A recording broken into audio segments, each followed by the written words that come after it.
La capsule théorique numéro 14 va couvrir les types de dessins que vous pouvez rencontrer durant votre programme et durant votre carrière aussi. On a travaillé surtout avec les dessins de détail, les croquis, ces choses-là, mais il en existe toute une panoplie. Alors, le dessin de détail, vous le reconnaissez, le cartouche, etc. Souvent, en plus de ça, on va avoir un cartouche, quel que soit le type de dessin. Mais ce qu'on retrouve souvent ici, c'est la vue isométrique, les projections orthogonales, des vues de coupe, des cotes, etc. C'est vraiment pour montrer le détail pour comment fabriquer la pièce. Donc, ça, vous êtes familier avec ça. Le dessin de fabrication, ça ressemble beaucoup. On voit euh, comme un assemblage ici, hein. On voit qu'il y a plusieurs pièces. Il y a un tableau qui va donner la liste des pièces. Et là, ce qu'on explique sur ce dessin-là, c'est comment l'assembler.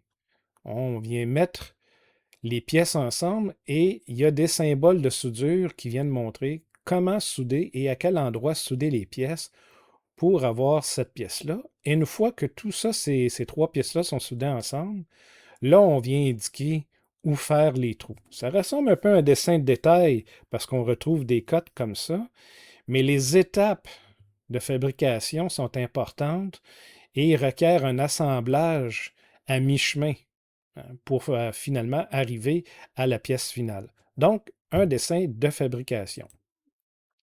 Une autre sorte de dessin de fabrication, avec du pliage de tôle, le métal en feuille, bien là, on va venir découper dans une feuille de métal cette forme-là, et cette forme-là, on va venir la plier ensuite. Mais ce dessin-là explique la dimension de la feuille et il va expliquer aussi comment venir plier pour finalement avoir le montage final là. Et probablement qu'on va venir aussi percer des trous. On voit des trous oblongs aussi à certains endroits sur cette pièce-là. C'est une autre sorte de dessin de fabrication. Le dessin d'assemblage, on voit qu'il y a plusieurs pièces ici. Chaque pièce est identifiée dans la liste de pièces, dans la nomenclature. On voit que tout ça est fixé à l'aide de boulons. On voit les vis et les écrous ici.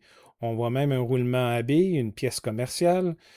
On en voit un autre ici. Les quantités sont toutes là. Parfait. On a des consignes. Ça a déjà été un examen dans un autre cours. Et ce qu'on remarque ici, c'est tout simplement comment assembler la pièce ici. Et on pourrait avoir plusieurs pages pour avoir des étapes. Ça peut être pratique, les dessins d'assemblage, surtout quand on monte une procédure d'assemblage, justement, sur un plancher de fabrication avec des opérateurs. Autre exemple de dessin d'assemblage, cette fois-ci, on vient utiliser des vis qui vont passer à travers les trous et qui vont venir se visser dans les trous filetés ici. On a même une goupille comme ça. Et il faut savoir que des fois, pour expliquer un assemblage, ça peut être pratique d'ajouter des coupes. On peut venir voir, on peut avoir la pièce qui est coupée ici. Donc, c'est un exemple de coupe. On voit les vis ici et le logiciel qui a été utilisé n'a pas exactement suivi le standard qu'on a appris dans le cours ici. Donc, on pourrait avoir peut-être plus d'informations. Par exemple, rajouter ces lignes-là ici pour montrer que c'est une vis avec des filets et bien sûr, on reconnaît là, la représentation simplifiée. Dans le cas des trous filetés, on aurait pu avoir ça aussi, où là, vraiment, c'est encore une fois la représentation simplifiée qui vient montrer qu'on n'a pas seulement un trou qu'on a percé, mais qu'on est venu couper des filets à l'intérieur du trou. Les filets ne vont pas jusqu'au fond, mais ça montre un peu comment ça pourrait être. Et tous les détails, bien sûr, seraient plutôt indiqués sur les dessins de détail de chacune des pièces qu'on a ici dans cet exemple. Maintenant, le plan d'aménagement, c'est un plan qui va être utilisé beaucoup génie industriel, c'est là où on vient réfléchir, où on vient mettre les machines qui vont faire notre production pour s'assurer est-ce qu'on a assez de place, est-ce que le flot du produit est logique ou bien si on vient créer du trafic et des bouchons de circulation un peu tout partout, ce qui fait diminuer là, notre efficacité sur le plancher. Et comme vous voyez, hein, il y a plusieurs couleurs. Ce dessin-là a probablement été fait avec AutoCAD, ce qui nous permet de mettre certains types de machinerie. Peut-être la ventilation est en vert, peut-être que ce sont les convoyeurs qui sont en vert, ou peut-être que on voit que toutes les cotes ici ont été mises en rouge pour montrer à quelle distance chaque machine se trouve, par exemple, d'une autre machine.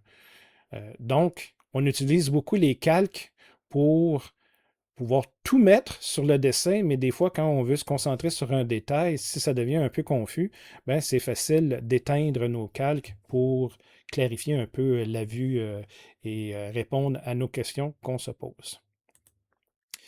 Un plan de localisation ici. C'est un plan qui nous permet, exemple, de venir positionner à l'intérieur de notre terrain la maison, la piscine, la terrasse, ces choses-là. Vous voyez les cotes qui sont ici nous montrent l'espace entre la limite du terrain et la limite de la maison. Il y a des règles municipales à respecter. Donc, tout ça doit suivre les règlements et il existe des références qui nous permettent de montrer ou de prendre nos mesures et de bien localiser, d'où plan de localisation, de bien localiser notre maison sur le terrain. Un autre plan ici, je ne sais pas si vous la reconnaissez, mais c'est l'église. On voit vraiment ici le pavillon de l'église, dépendamment où on donne le cours. Vous avez probablement des cours ici, dans cette pièce-là qui a une forme bizarre. Vous avez probablement, on a les cours ici où il y a de la pneumatique avec les bureaux. C'est un ancien plan d'architecture. Certains détails ont changé. Je ne sais pas si vous êtes capable de les voir. On voit les machines à usiner ici. Mais c'est un plan d'architecture hein, pour montrer comment la bâtisse va être construite et où on va placer les choses. Hein, ça vient rejoindre un peu aussi le plan d'aménagement. Un plan électrique. Ça va être important de faire la différence entre les différents plans. Si vous voyez des plans et que ce n'est pas dans votre domaine de spécialité, vous allez vouloir parler à l'expert approprié. Là, vous allez aller chercher quelqu'un qui est en technique de génie électrique pour vous parler de ça. C'est un plan électrique. Comment le reconnaître? Bien, on voit ici un symbole qui est le symbole de batterie. Une batterie 12 volts. Il y en a une autre ici aussi. F5A, c'est des fusibles de 5 ampères. On voit aussi des commutateurs. Hein, en bon québécois, des switches. Hein, c'est des on-off, si vous voulez. C'est ouvert, le courant passe pas. C'est fermé, le courant passe. On a une diode ici avec une bobine. On a un autre commutateur ici. Un autre commutateur qui semble être aimanté. On a probablement une lumière ici. On a des résistances, 470 ohms, 560 ohms. Tout ça, ce sont les symboles que vous devez apprendre à reconnaître. On ne veut pas faire de vous des experts en électrique, mais au moins vous allez savoir, ah, ça c'est le plan électrique. Je vais aller chercher mon ami en génie électrique. Un autre exemple de plan d'architecture, une maison. On vous montre l'épaisseur des murs, l'isolant, on vous montre où sont les portes, comment les portes s'ouvrent, dans quel sens les portes s'ouvrent. Ça peut être important, surtout pour la sécurité. Hein. Vous ne voulez pas qu'une porte s'ouvre nécessairement dans un corridor pour que quelqu'un qui s'en vient en marchant rapidement dans le corridor se cogne le nez à la porte. Donc, encore une fois, le plan d'architecture va souvent main dans la main avec le plan d'aménagement et les gens en génie industriel vont se poser, vont faire beaucoup d'analyses. Ça va être un de leurs outils. La tuyauterie, la plomberie, encore une fois, si vous tombez sur un dessin comme ça, vous allez demander à votre ami qui est plus expert en plomberie. On a toutes sortes de choses. On peut faire des belles coupes dans un dessin de détail de la plomberie comme un joint à bride avec une garniture, un gasket en bon québécois avec des écrous. Des fois, les raccords peuvent être filetés. Des fois, ça peut être soudé. C'est du brasage. On ne fait pas fondre les tuyaux, on fait fondre une soudure en étain qui va venir à l'intérieur de l'interstice ici pour bien tenir les pièces et s'assurer que ce soit étanche. Et là, on a toutes sortes de pièces. On a des tuyaux droits, mais on a aussi des coudes, des T et des choses comme ça pour monter notre tuyauterie. Et qu'est-ce que ça donne? Ben, en fait, on a, avant de vous montrer un circuit de plomberie, j'ai encore des pièces ici où là, c'est fileté. Il existe deux standards généraux.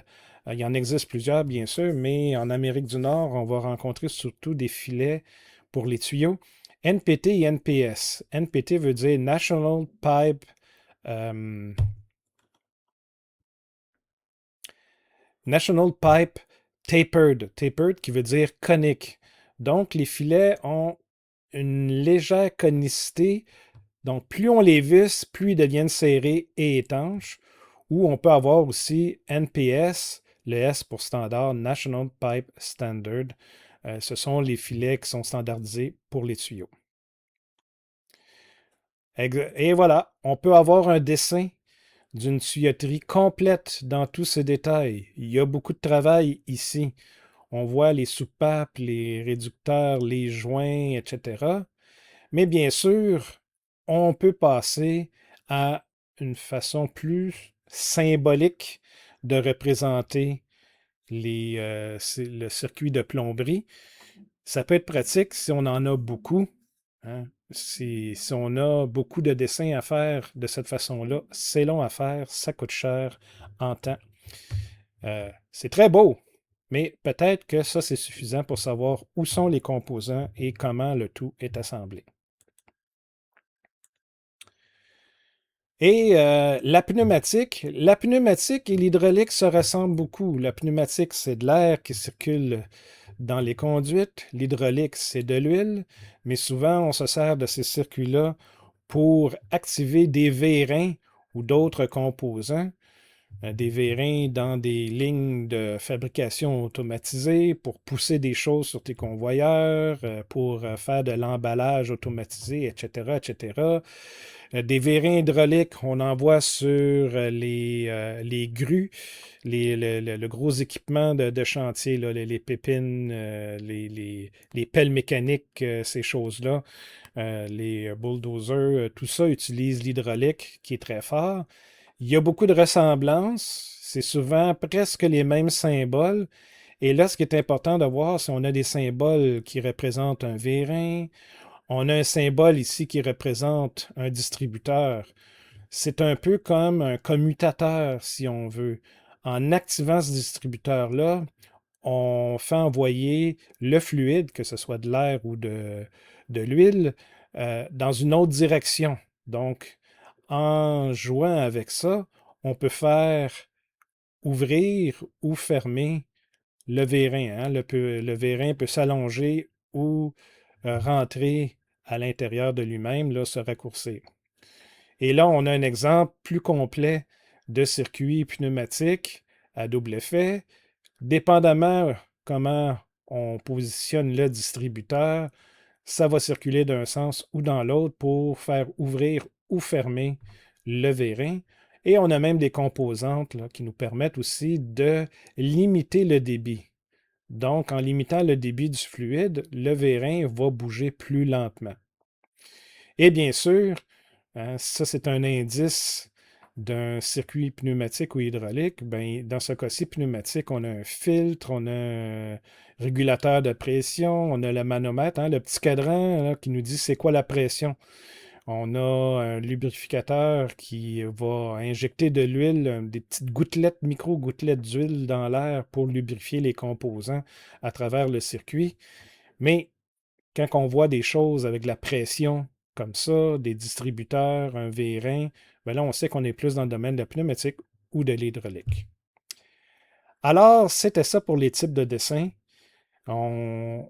Chacun de ces types de dessins-là, on va les revoir beaucoup plus en profondeur, dépendamment si vous êtes en génie industriel ou génie mécanique. Ce ne sera pas tout à fait les mêmes dessins qu'on va voir, mais ça fait un survol rapide des types de dessins qui existent.